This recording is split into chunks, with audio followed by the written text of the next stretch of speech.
Muy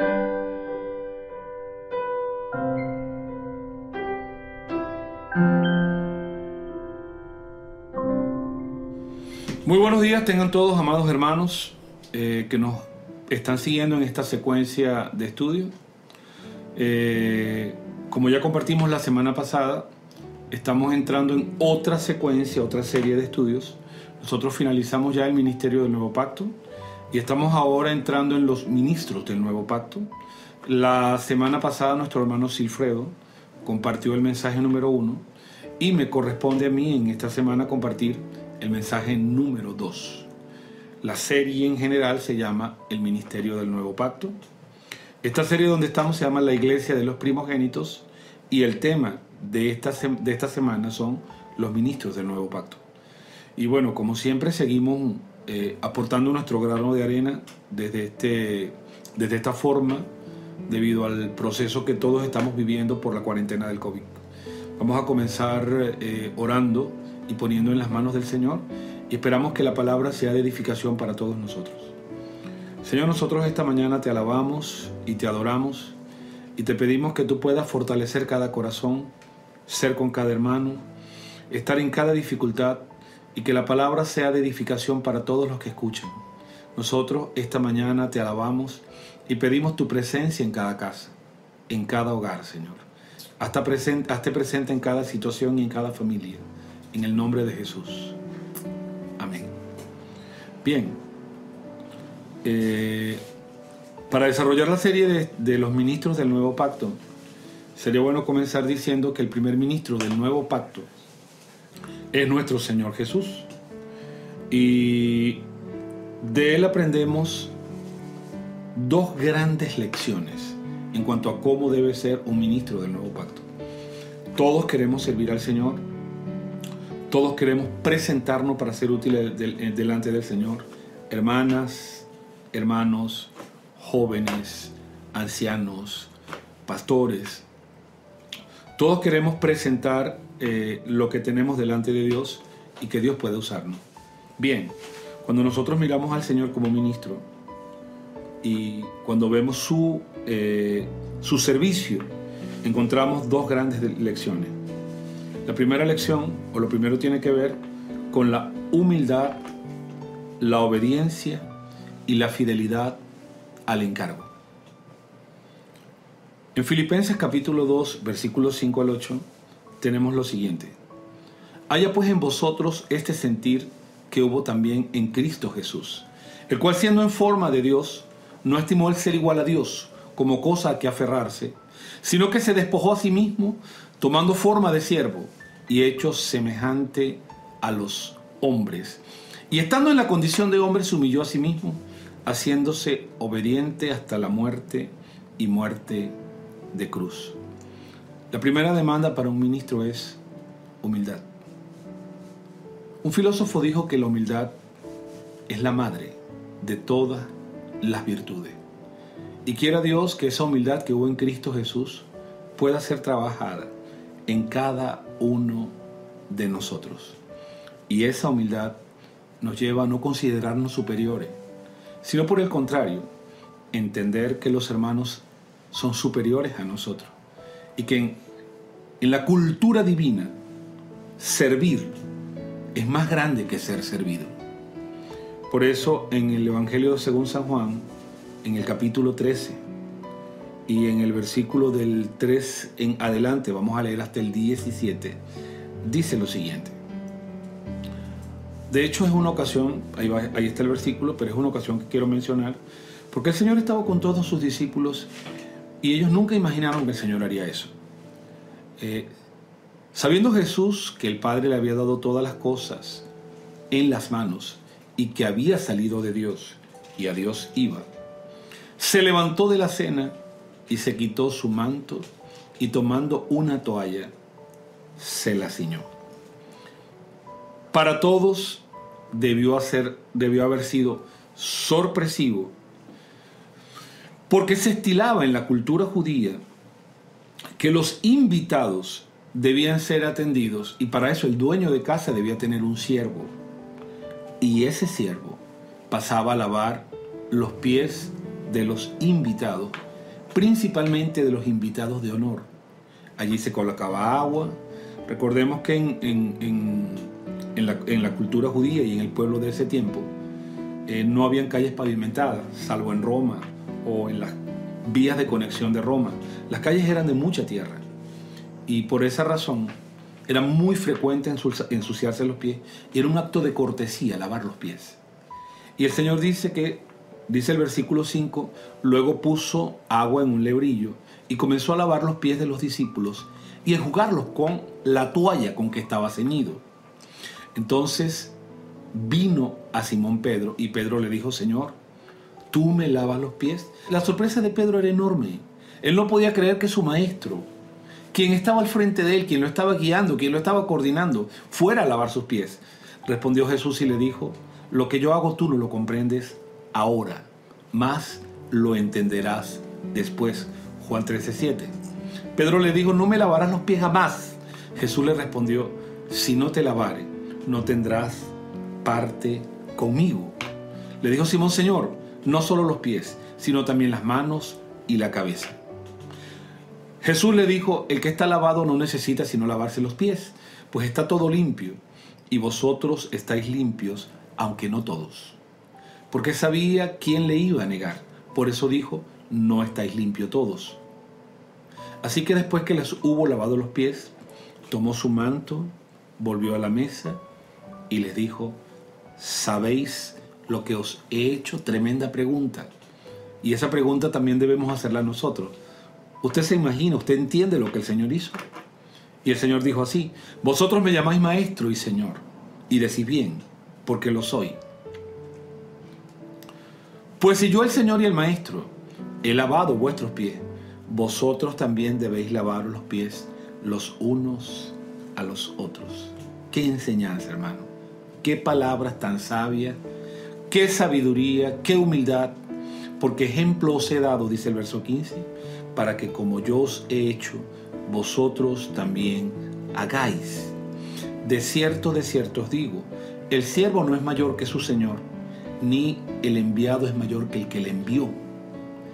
Si sabéis estas cosas, bienaventurado seréis si las hiciereis.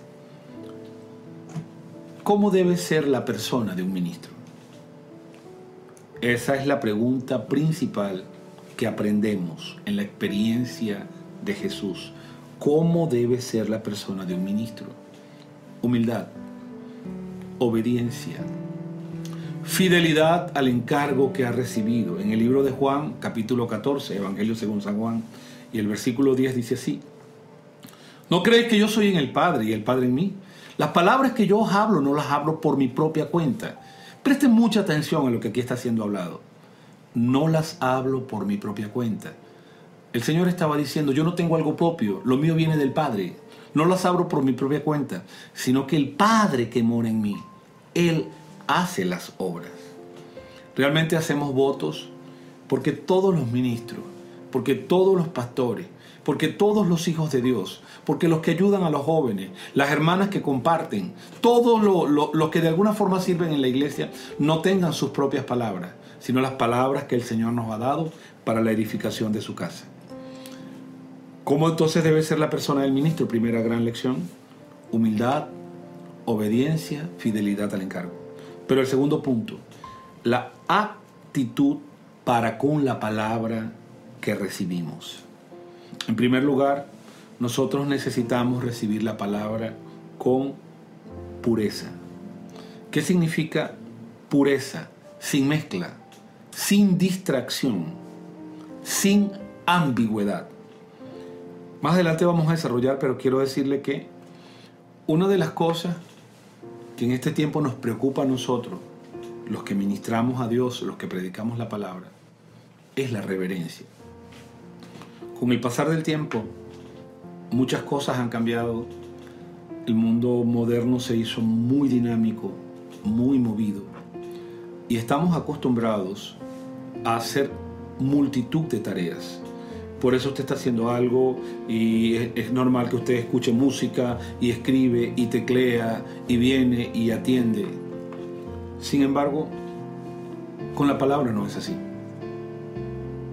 Presta atención a lo que quiero decir. ¿A qué me quiero referir? El mundo de hoy es tan cambiante, tan exigente. El tiempo camina tan rápido. Solamente un asunto como el COVID pudo parar la dinámica del mundo moderno. Pero tomando y enfocándome en lo que quiero decir. Esta dinámica hace que especialmente los jóvenes estén envueltos en muchas cosas. Normalmente están haciendo una tablet, un teléfono, tantos asuntos. Y quiero decirte lo siguiente, amado joven. El tiempo que se dedica a la palabra no es para ser compartido. El tiempo que se dedica a la palabra es para ser absoluto. Cuando no tenemos esa parte de absoluto para la palabra, fácilmente nos distraemos. Y es por eso que el enemigo roba aquello que el Señor quiere sembrar en tu corazón.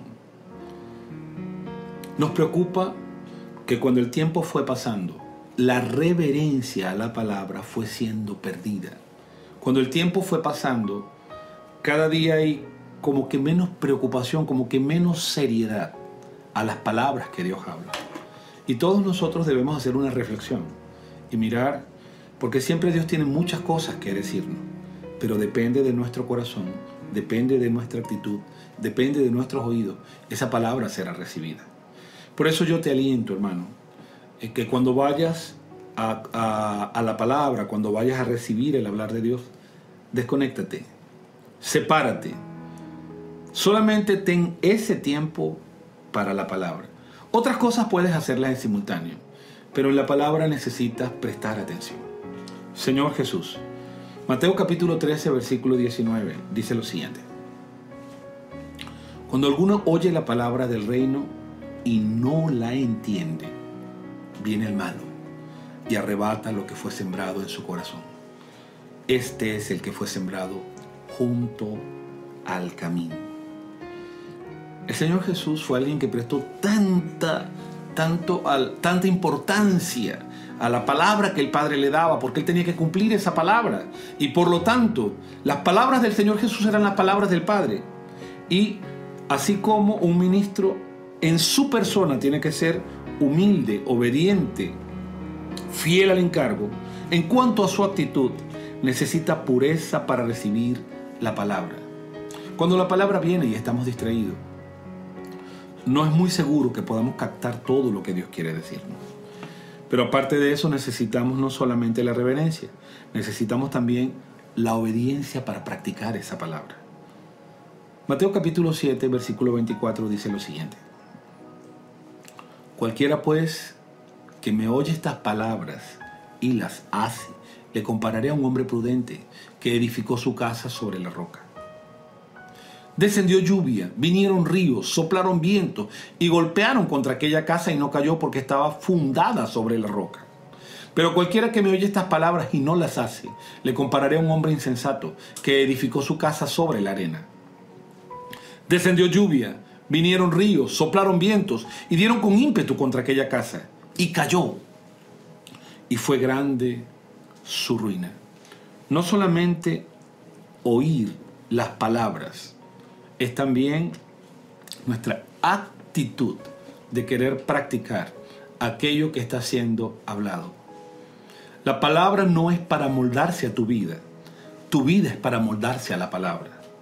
La palabra no es para que tú puedas manejarla, la palabra es para que tú te manejes según ella. Señor Jesús. Y el tercer punto en cuanto a la actitud, porque el primer punto en este caso es cómo debe ser la persona del ministro, pero en cuanto a la actitud, es poder quitar de nosotros todo orgullo, entendiendo que si somos usados por Dios, toda gloria, toda honra le pertenece a Dios. Juan 17:8. Porque las palabras que me diste, escucha bien lo que el Señor decía, las palabras que me diste les he dado y ellos las recibieron y han conocido verdaderamente que salí de ti y han creído que tú me enviaste. Siempre el Señor dijo, las palabras que me has dado Es decir, nunca tomó algo como propio. Y ese es el modelo de un ministro. Y aquí entonces podemos decir lo siguiente.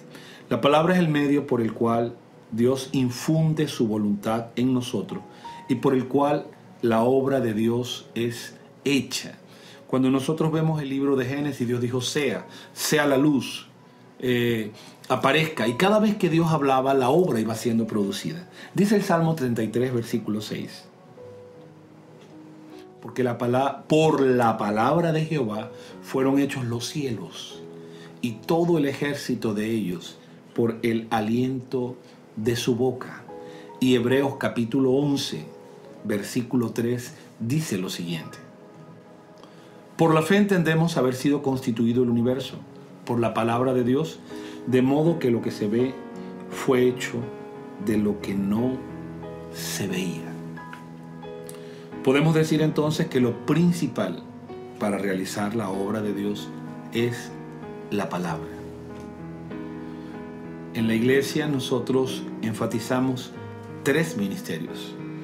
El ministerio de la palabra, el ministerio de los servicios y el ministerio de las ofrendas. Pero el ministerio base, el que encabeza todas las cosas, es la palabra. Sin la palabra, nada podrá ser producido. Y aquí entonces, yo quiero decirte que la palabra tiene 3 puertas cuando llega a nosotros. La primera puerta tiene que ver con nuestro cuerpo, la segunda puerta tiene que ver con nuestra alma y la tercera puerta tiene que ver con nuestro espíritu.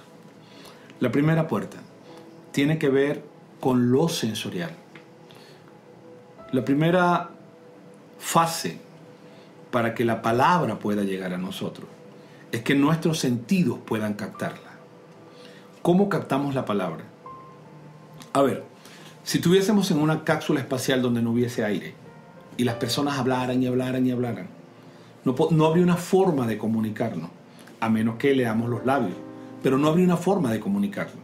Por eso, en primer lugar, nosotros tenemos nuestro oído. Por eso, nosotros tenemos mensajes en audio. Nuestro alimento diario está siendo difundido en audio. Y muchas hermanas, mientras están haciendo arepas, están haciendo desayuno, están preparando, están haciendo oficios, o algunas veces los hermanos mientras están leyendo la misma Biblia, colocan el audio y es una forma de tomar la palabra. La palabra va siendo tomada por el oído. En otros aspectos, de otra forma, también es captada por la vista. Es decir, por ejemplo, en este mensaje, tú estás recibiendo la palabra, estás usando tus oídos, estás usando tu vista a través de este monitor. Sin embargo, quiero decirte que la palabra puede ser asumida hasta por el tacto. Usted mira, hermano, ¿cómo es eso? ¿Cómo por el tacto? Sí, hay personas que tienen discapacidad visual y la palabra ya es accesible por el modo braille. Aunque estuve leyendo hoy, creo que es braille. Creo que se pronuncia porque era un francés el que diseñó el método. Y para los que son curiosos y les gusta investigar, una Biblia en braille, mientras mi Biblia normal, mi Biblia, pesa casi 1 kilo, una Biblia en braille pesa 40 kilos. Y es una ruma de libros que puede alcanzar 2 metros de altura. Y por lo menos son 40 volúmenes, es decir, serían unas 40 Biblias más grandes que esta. De cualquier forma, ¿verdad? Esto lo que muestra es que lo primero es que necesitamos nuestro cuerpo. Si tu cuerpo no está presente, no hay forma de que la Biblia entre en ti. Necesitas tus oídos, necesitas tu atención sensorial, necesitas tu vista, y para los que son discapacitados necesitarán ejercitar su parte de tacto. Pero la segunda puerta es el alma. Interesante, ¿no? Entonces en el alma necesitamos la mente, necesitas comprender. Si en este momento alguien estuviera hablando con nosotros y estuviera hablando en ruso, ¿tú entenderías? No entenderías. Si alguien estuviera entre nosotros hablando en japonés, ¿tú entenderías? No entenderías. Por esa razón, la palabra necesita ser comprensible. Aún cuando predicamos la palabra, Cada hermano necesita concentración, usar su mente. Ya pasamos la primera puerta, la puerta de lo sensorial. Entramos en la segunda puerta, la puerta del alma. Y sin una mente calmada, tranquila. A ver, nosotros queremos que en nuestros locales de reunión haya tranquilidad, haya paz. Y si no hay aire acondicionado, por lo menos lograr una buena ventilación. Porque en la medida en que el cuerpo está tranquilo, el alma puede absorber la palabra. Por esa razón, cuando preparamos nuestras conferencias, nuestras reuniones, preparamos un lugar para que los hermanos encuentren la palabra, intentamos hacer el lugar lo más agradable posible, para que las personas se sientan bien, para que puedan percibir la palabra. Pero no solamente el cuerpo. Ahora una persona no puede estar preocupada. Si una persona viene a escuchar la palabra, pero su mente está ofuscada, tiene problemas, tiene dificultades. Si una persona está pensando en otra cosa, si hay dualidad, no habrá forma de que esa persona se concentre y no podrá ser ayudada. Por eso el versículo que leímos anteriormente: viene el malo y arrebata lo que fue sembrado en su corazón. Pero interesante, una vez que entiendes, ahora necesitas tu emoción. Hay hermanos que son difíciles de emocionar. A ver, ¿qué tal si te ríes esta mañana? Da una risa. Las emociones tienen que ser exteriorizadas y la palabra tiene que llegar a nuestra emoción. Tienes que amarla, tienes que sentirla. Por eso, la emoción es parte de lo que tú estás recibiendo. La palabra no solo se entiende, sino que se atesora, se guarda. La emoción está presente. Y lo tercero, en cuanto a esta segunda puerta, que es el alma, es la voluntad. Tú eres ganado a obedecer, a ser obediente, a practicar lo que la palabra está diciendo. Bien, hemos atravesado 2 puertas. El tercer asunto es que todos nosotros debemos tener un espíritu ejercitado. Significa que tu espíritu no puede estar cautivo, prisionero. Tu espíritu humano, en el cual el espíritu divino está mezclado y te llenó, debe ser liberado.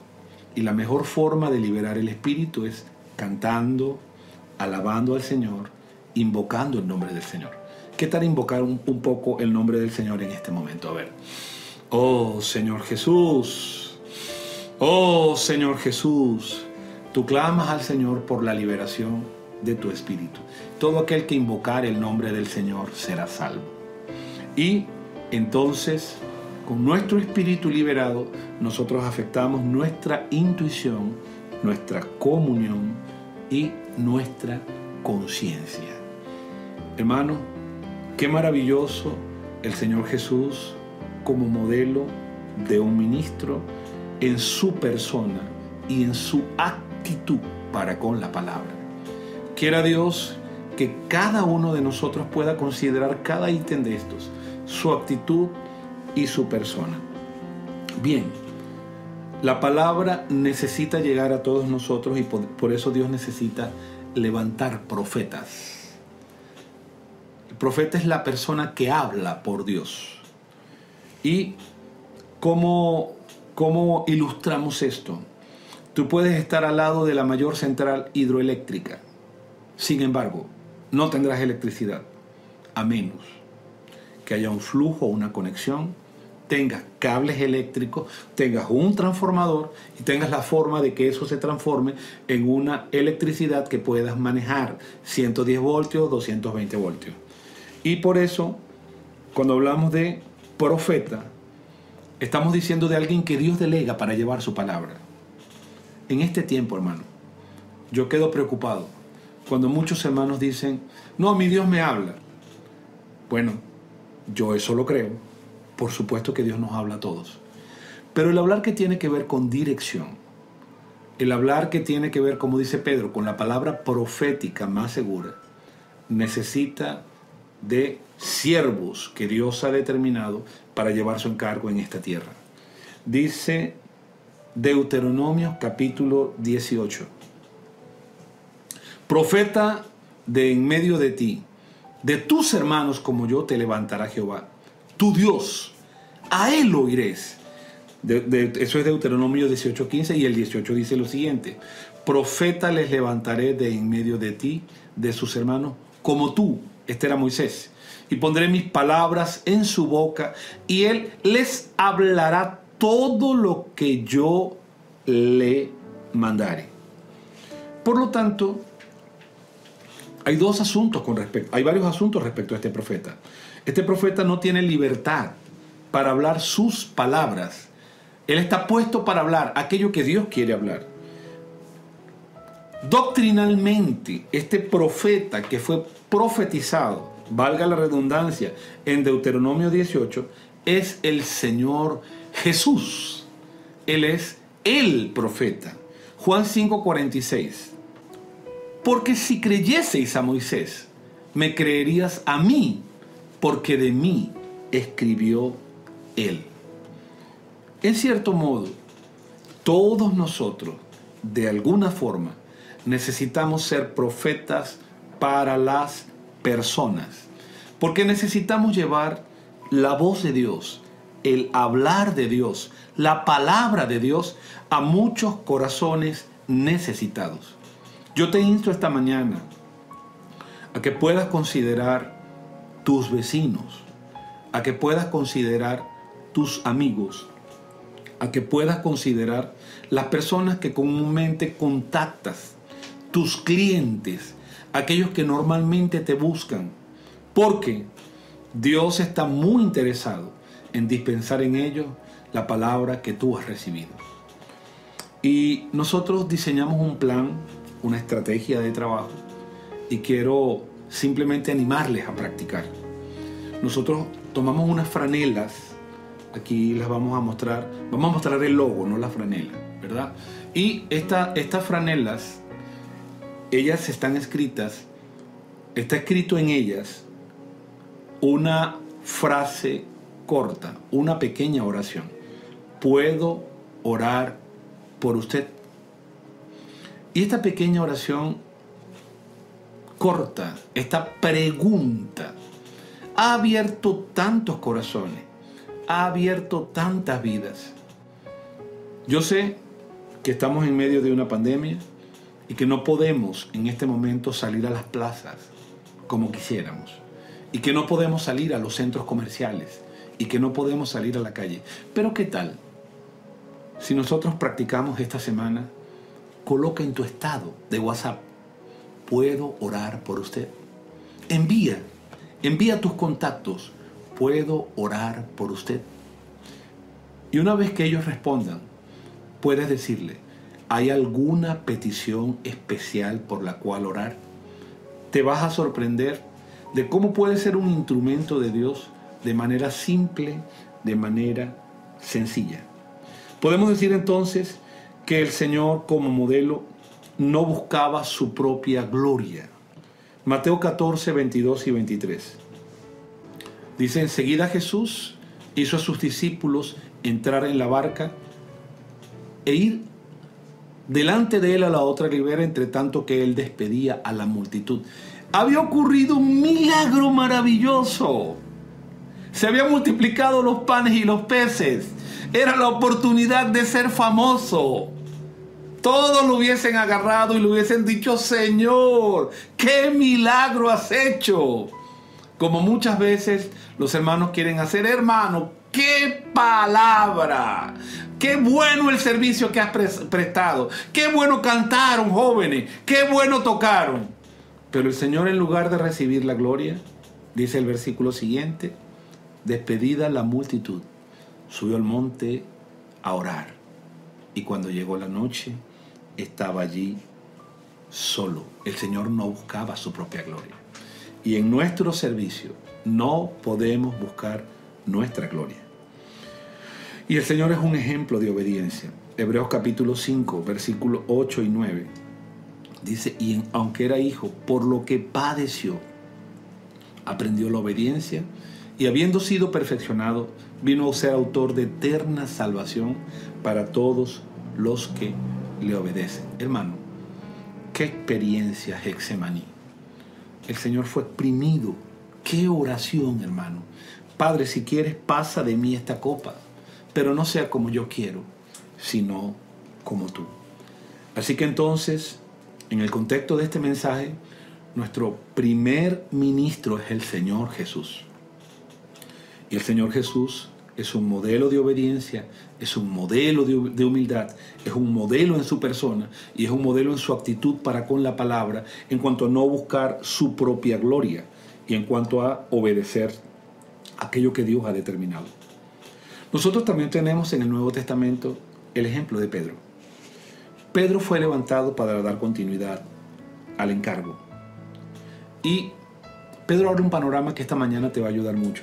Pedro muestra que siempre habrá oportunidades para arrepentirnos y ser nuevamente útiles al Señor. Hermano que esta mañana me escucha, si estás condenado, si hubo una falla y no sabes cómo devolverte, si erraste el camino y no sabes cómo dar vuelta atrás, este mensaje es para ti. Si sientes que tu error te sacó del servicio, yo quiero decirte, hay oportunidad. Si sientes que la equivocación que tuviste te marcó, quiero decirte, hay oportunidad. Y por eso en este mensaje yo quiero hablar de la vida de Pedro. El oficio de Pedro, lo que Pedro hacía. Pedro era una persona impulsiva, proactiva, de físico fuerte y de temperamento fuerte. ¿Por qué? Porque un debilucho no podía meterse en el mar y lidiar con peces, con redes, con olas. La pesca antigua era más dura, habían menos herramientas, habían menos instrumentos de navegación, menos previsión del tiempo. Las cosas eran aproximadas. Las personas simplemente miraban el cielo y estimaban qué podría pasar. En este tiempo nosotros tenemos grandes instrumentos que miden tsunamis, huracanes, terremotos, tempestades, ciclones, ventiscas. Pero en el tiempo de Pedro se requería una persona que no tuviese miedo, que fuera al mar, que se tirara en el mar, que sacara una red, que tuviera fuerza. Y ese era Pedro. Ahora, esta persona de físico fuerte, de temperamento fuerte, de carácter fuerte, de un genio fuerte, es una persona que se parece mucho a ti y a mí. Y de este Pedro podemos aprender muchísimas lecciones. En Mateo 17, del 1 al 3, el Señor tomó a 3 discípulos. Tomó a Pedro, a Jacobo y tomó a Juan.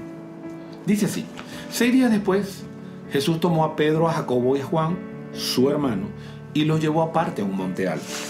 Versículo 2 dice: y se transfiguró delante de ellos, y resplandeció su rostro como el sol, y sus vestidos se hicieron blancos como la luz. Y aquí les aparecieron Moisés y Elías hablando con él. Interesante. Jacobo no habló. Solamente miren la escena y podamos estar, imaginémonos que estamos presentes en esta escena. Solamente imagínense, usted sube a una montaña y de repente allá en esa montaña aparecen Moisés y aparecen Elías y ellos comienzan a hablar. Hermano, eso debió ser impresionante. Los judíos tenían una afección especial por Moisés, el que trajo la ley, el que nos dio todo lo que tenemos. Y Elías, qué profeta, qué milagros.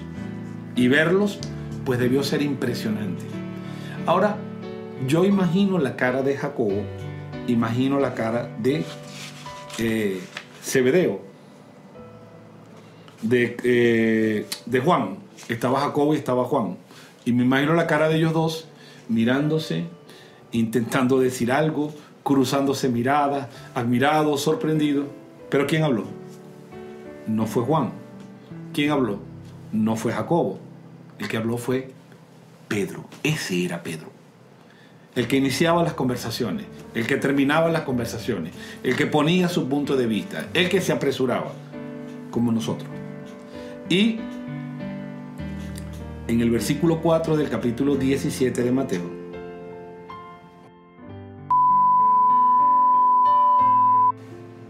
Amados hermanos, pedimos disculpas. Estamos en Venezuela. Sucedió un corte de electricidad. Y ustedes quizás se están riendo, pero esto es lo que vivimos de manera normal. Esto es otro día y estamos retomando el mensaje. Como veníamos en la secuencia, Pedro es una persona impulsiva, la persona que inicia, la persona que termina, aquel que siempre tiene sus emociones a flor de piel, siempre es el que habla y por lo tanto es el más expuesto a cometer errores. En el incidente de la transfiguración, Jacobo no habla, Juan no habla, ellos quizás están muy sorprendidos, pero encontramos a un Pedro rápido. En Mateo 17, versículo 4 dice, entonces Pedro dijo a Jesús, Señor, bueno es para nosotros que estemos aquí. Si quieres, hagamos aquí 3 enramadas, una para ti, otra para Moisés y otra para Elías. Y en el versículo 5, mientras él aún hablaba, una nube de luz los cubrió, y aquí una voz desde la nube que decía, este es mi Hijo amado, en quien tengo complacencia, a él oíd. Esa voz que vino del cielo debió marcar en Pedro su error. Me equivoqué. Pero ya Pedro había hablado, ya había cometido el error, no tenía cómo recogerlo. Posteriormente, todos los que subieron, Jacobo, Juan, Pedro y el Señor Jesús, fueron a Capernaum. Y entrando en Capernaum, le salieron al encuentro los que cobran el impuesto del templo. Y inmediatamente ellos hacen una pregunta. La pregunta era en cierto modo normal, porque todos debían pagar el impuesto del templo. El mantenimiento del templo era bastante costoso. ¿Por qué? Porque allí estaba envuelto el sostenimiento de los sacerdotes, los holocaustos que debían ser presentados, las ofrendas, las vestiduras sacerdotales, y esto hacía que el templo tuviera ciertos costos y se cobraba un impuesto. Y la pregunta era, ¿vuestro maestro no paga las 2 dracmas? ¿Quién debió responder esta pregunta? Si la pregunta estaba orientada al maestro, la respuesta debió venir del maestro. Y la actitud de Pedro debió ser no tan ligera, no tan de pescador, de responder de una vez. Él debió girar su cabeza y decir, Señor, ellos están preguntando esto, ¿cuál es la respuesta? Pero la respuesta no vino del Señor. La respuesta vino de Pedro. Dice, esto es en Mateo 17, esto es en Mateo 17, versículo 24. Él dijo, sí. Y al entrar en la casa, Jesús le habló primero diciendo, ¿qué te parece, Simón? Los reyes de la tierra, ¿de quiénes cobran los tributos? ¿De sus hijos o de los extranjeros? Realmente esta es una alegoría que pudiera representar varias cosas. Una interpretación aceptada por muchos teólogos es la siguiente. Cuando un rey conquistaba a otro rey, su reinado quedaba exento, pero los que eran cautivos quedaban pagando el impuesto. Por otro lado, cuando un rey tenía una familia, los hijos del rey quedaban exentos de cualquier tipo de impuesto familiarmente. Entonces, Pedro le respondió, bueno, Señor, lógicamente es de los extraños, no de los hijos. Jesús le dijo, bueno, entonces los hijos están exentos, ¿no? ¿Qué le estaba diciendo el Señor? Pedro, yo estoy exento. Esto no es para mí. Sin embargo, para no ofenderles, ve al mar y echa el anzuelo, y el primer pez que saque, tómalo, y al abrirle la boca hallarás un estatero, y dáselo por ti y por mí. Eso significaba que el Señor estaba marcando, Pedro, te volviste a equivocar, no puedes ser tan ligero. Y esas son las experiencias que nosotros aprendemos como siervos del Señor. Este mensaje son los ministros del nuevo pacto. El Señor tiene que darnos muchas lecciones, podemos aprender muchas lecciones de la vida de Pedro. Pero realmente, una de las lecciones que yo más gané en este mensaje, y que es algo que debemos valorar, es el mayor error que cometió Pedro. En Mateo capítulo 26 se cumplió una profecía. Pedro negó al Señor. Y yo creo que Pedro pensó que todo se había acabado. Dice el versículo 74, entonces él comenzó a maldecir y a jurar, no conozco al hombre, se refería a Jesús, y enseguida cantó el gallo. Y después sigue el versículo 75. Entonces Pedro se acordó de las palabras de Jesús que había dicho, antes que cante el gallo, me negarás 3 veces. Y saliendo afuera, lloró amargamente. Hermano, el lloro de Pedro es el lloro de muchos hermanos que se equivocan y que piensan que su error nunca puede ser perdonado. Y yo quiero abrir para ti una ventana. Hermano, hay esperanza. Siempre que hay arrepentimiento, hay esperanza. Muchos siervos de Dios pensaron, y es lo que aprendemos con las experiencias de Pedro, que su error no podría ser perdonado. Pedro pensó que él nunca más tendría la oportunidad de seguir al Señor y que nunca más tendría la oportunidad de servir al Señor. Su lloro amargamente es porque Pedro se sintió descalificado, Pedro se sintió apartado, Pedro se sintió abandonado. Amado hermano, nosotros somos humanos y podemos cometer errores. Yo no estoy alentando con estas palabras que los hermanos se equivoquen. Solo estoy diciendo que si por alguna razón nosotros nos equivocamos, el camino es el arrepentimiento. Y cuando nosotros miramos los ministros del Nuevo Pacto y vemos la experiencia de Pedro, la experiencia de Pedro es una lámpara con mucha luz para mostrarnos que como humanos podemos fallar, pero el camino es arrepentirnos. Cuando el Señor resucitó, en Marcos capítulo 16, versículo 5, dice, y cuando entraron en el sepulcro, vieron a un joven al lado derecho, cubierto de una larga ropa blanca, y se espantaron. Dice así, mas él les dijo, no os asustéis, buscáis a Jesús Nazareno, el que fue crucificado, ha resucitado, no está aquí. Mirad el lugar en donde le pusieron. Pero id y decid a sus discípulos. ¿Quiénes eran los discípulos? Eran los que lo seguían. Pero observe esta oración que está marcada en la Biblia. Y a Pedro. ¿Por qué esta expresión? Y a Pedro. ¿Acaso Pedro no era un discípulo? ¿Acaso Pedro no era un discípulo? Pero al marcar esta deferencia y a Pedro, mostraba el amor del Señor para restaurar a todas las personas. Por eso, amado hermano que me escuchas esta mañana, la expresión esta mañana es y a Juan, y a Luis, y a Ricardo, y a María, y a Carmen, y a Damián, y a Yeumar, y a Enriquito, y a José, y a todos los que se han equivocado. El Señor en resurrección está llamando para dar una oportunidad. Que Él va delante de vosotros a Galilea, allí le veréis como os dijo. Hermano, cuando Pedro escuchó que fue mencionado, Pedro debió haber, el aliento le debió haber vuelto al cuerpo. Pedro se sintió perdonado. Posterior a esto, el Señor se aparece en Juan capítulo 21 y tiene una conversación muy amorosa.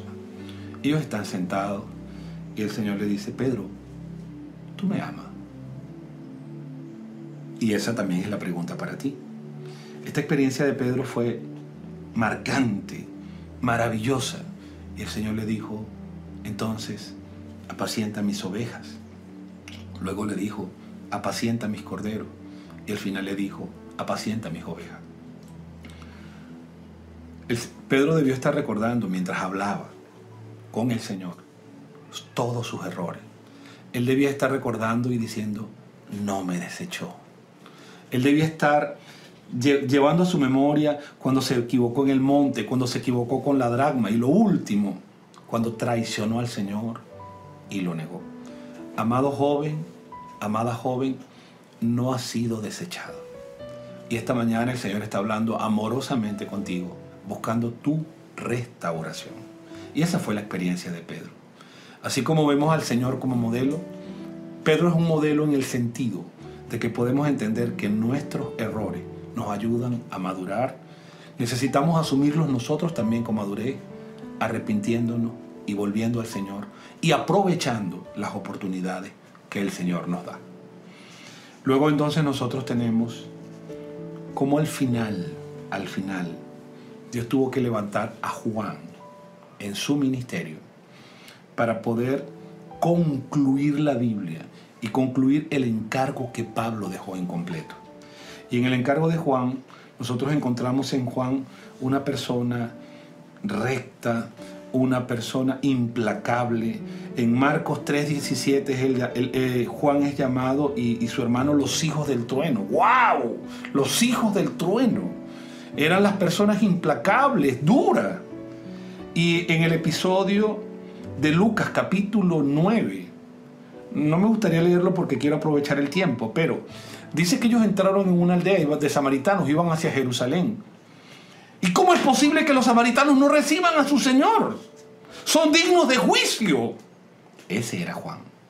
¿Cómo es posible?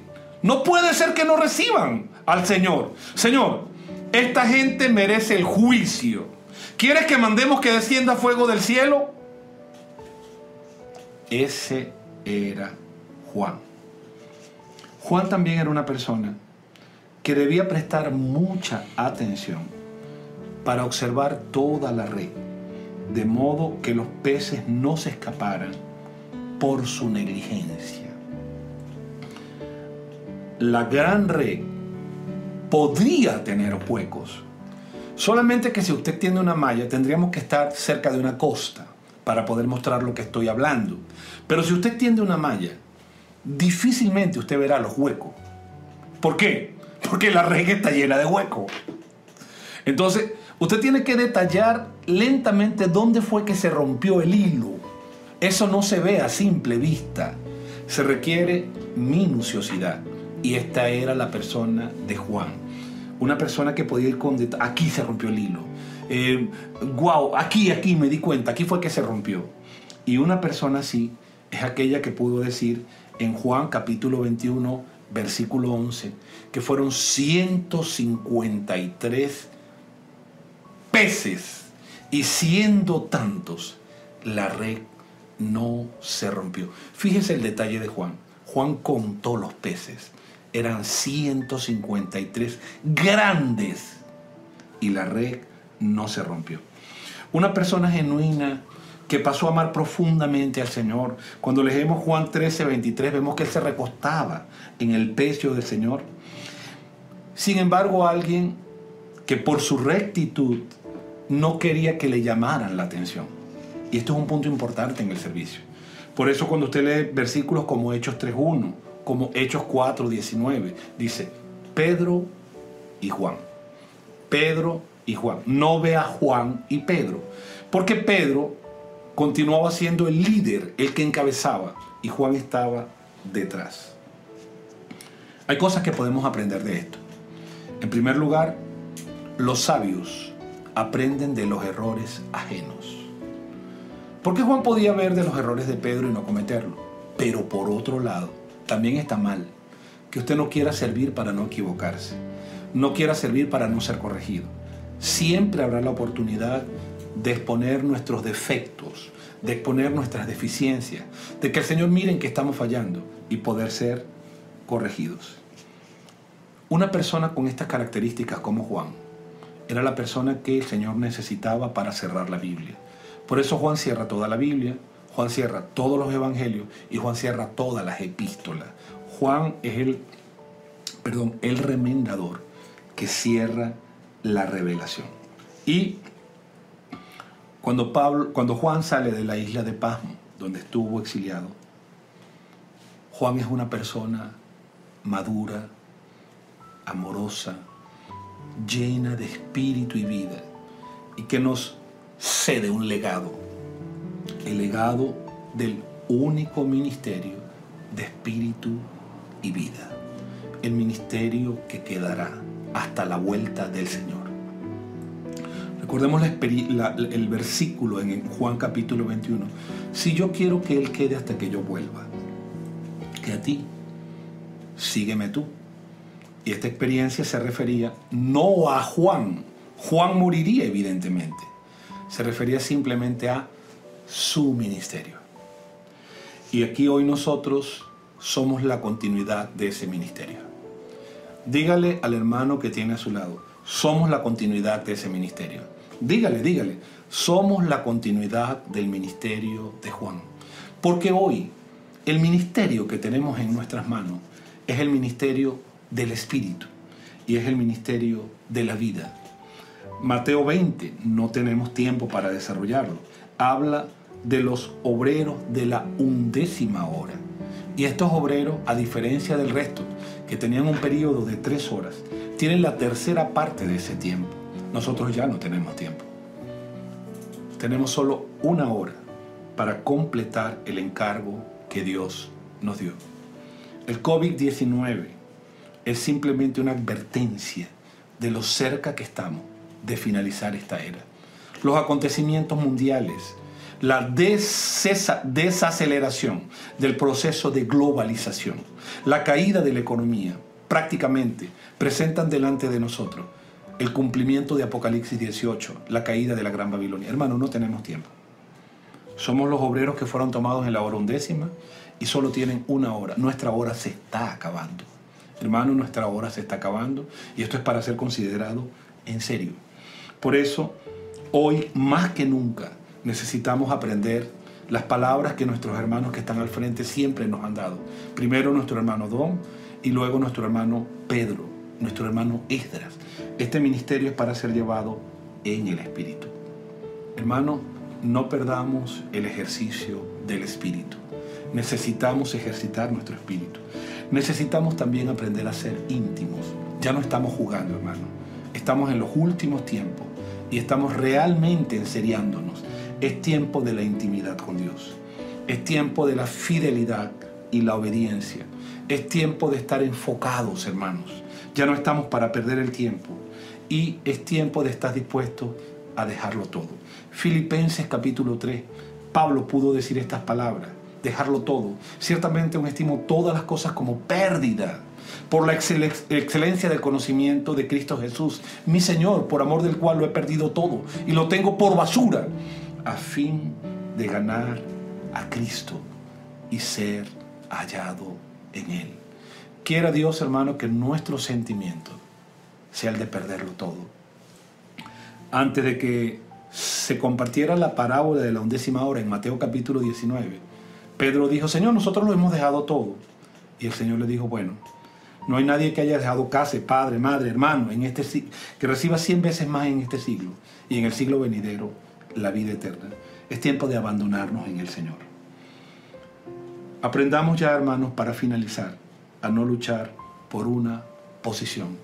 La madre de los hijos de Zebedeo vieron una oportunidad diciendo que quería que sus hijos estuvieran uno a la derecha y otro a la izquierda. Y en otra oportunidad, en Lucas 22, esto sí lo vamos a leer, hubo también entre ellos una disputa sobre quién de ellos sería el mayor. Hermanos, no hay mayor, hay quien sirve. Quien sirve es el mayor. Si tu pregunta es quién es el mayor, tengo una respuesta para ti: el que sirve. Simplemente el que sirve es el mayor. Tengo temor cuando muchos hermanos responsables, muchos ancianos, muchos diáconos o muchos jóvenes están intentando servir en una carrera de competencia. Y quiero decirte, no es el camino. Si tu servicio es un servicio de competencia, quiero decirte, no es así en la iglesia. No estamos compitiendo, estamos complementando para llevar adelante un encargo que recibimos de parte de Dios. Queremos hacer las cosas bien. Tengo temor también porque en medio de todo lo que está sucediendo, el Señor está incluyendo personas hacia los servicios. Y creo que a veces muchos ancianos les cuesta lidiar con el asunto de que hay jóvenes que puedan superarlos. Y quiero decirte lo siguiente: habrá oportunidades. Siempre habrá oportunidad para servir. Amados hermanos ancianos, amados hermanos pastores, no se sientan con celos. Si Dios puede usar jóvenes, hermano, qué alegría que puedan ser usados. Y si esos jóvenes puedan desarrollar sus talentos, qué alegría, hermano. Eso también es nuestra gloria y nuestro gozo. ¿Por qué? Porque sus frutos también serán nuestros frutos, hermano. Será nuestro complemento. Por último, quiero decirle que necesitamos luchar por nuestra primogenitura. Y voy a finalizar leyendo estos versículos de Hebreos capítulo 12. Porque no os habéis acercado al monte que se podía palpar y que ardía en fuego, a la oscuridad, a las tinieblas y a la tempestad, al sonido de la trompeta y a la voz que hablaba, la cual los que la oyeron rogaron que no se les hablase más, porque no podían soportar lo que se ordenaba. Si aun una bestia tocara el monte, será apedreada o pasada por dardo. Y tan terrible era lo que se veía que Moisés dijo: estoy espantado y temblando. Sino que os habéis acercado, escuche bien, no nos acercamos a todas aquellas cosas que pertenecen al Antiguo Testamento. Hoy os habéis acercado al monte de Sión, a la ciudad del Dios vivo, a Jerusalén la celestial, a la compañía de muchos millares de ángeles. Hermano, qué versículo glorioso. A la congregación, a la iglesia de los primogénitos que están inscritos en los cielos, a Dios, el juez de todos, a los espíritus de los justos hechos perfectos, y a Jesús, el mediador de un nuevo pacto, y a la sangre rociada que habrá mejor que la de Abel. Mirad que no desechéis al que habla, porque si no escaparon aquellos que desecharon al que los amonestaba en la tierra, mucho menos nosotros, si desecháramos al que amonesta desde los cielos. Amados hermanos, que estas palabras sirvan de reflexión y que estos modelos que han sido presentados en este mensaje sean también modelos para nosotros poder tomar, practicar, que estas palabras puedan ayudar en nuestro servicio y que entendamos que Dios quiere llevar un ejército adelante. Dios les bendiga.